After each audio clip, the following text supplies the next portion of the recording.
আজকে গরমে একটা আরাম রান্না করতেছি, সেটা হইতেছে ঝিঙ্গা দিয়ে ডিম দিয়া। সকাল থেকে আমি ভাবতেছিলাম কি রান্না। তারপরে এগুলা গুছগাছ করে নিছি। এই যে দেখো, এক চুলায় ভাত বসায় দিছি, আরেক চুলায় আমি এখন ডিম ভাজবো। ডিমটারে ভাইজা সুন্দর মতো কাইটটা ভাগ করে নিব। এমনি অনেক ছোটবেলায় একবার খাইছিলাম, তো ভাবলাম যে এমনি রান্না করে এই যে দেখো ডিমটারে বাচ্চা কাইটটা কাইটটা নিতেছি। আর এমনি রান্না করলে কিন্তু ভালো লাগে। আর ঝিঙ্গার তরকারি আমার অলওয়েজ ভালো লাগে। এই যে পেঁয়াজটা ভাইজা মশলাটা কষায়, আর অপর দিকে হইতাছে ডিমটা নামায় রাখছি। আর মশলাটা দেখো কষাইতে এখন এতেছে কষাই না শেষ, এখন জিঙ্গা গুলারে দিয়ে দিতেছি।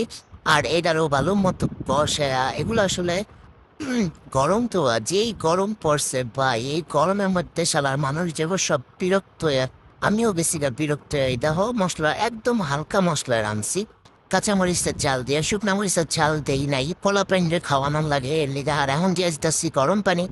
আর যে কোনো রান্নায় গরম পানি যদি তোমরা ইউজ করো, রান্নাটা তাড়াতাড়ি হয়। আর এই যেটা হয় আমার কিন্তু ব্লক হয়ে মানে বলক হইতে গেছে, এখন আমি ডিমগুলারে সাজাইয়া দিয়া দিতেছি। আর আমার এই রান্নাটা এত মজা হয়েছে, এত সুন্দর হয়েছে ভাই, খায় যে মজাটা টেস্টটা পাইছি বলার বাইরে। আর উপর দিয়ে এই যে রান্না শেষ, ধনিয়া পাতা আর বীজ ছিটায় দিতেছি।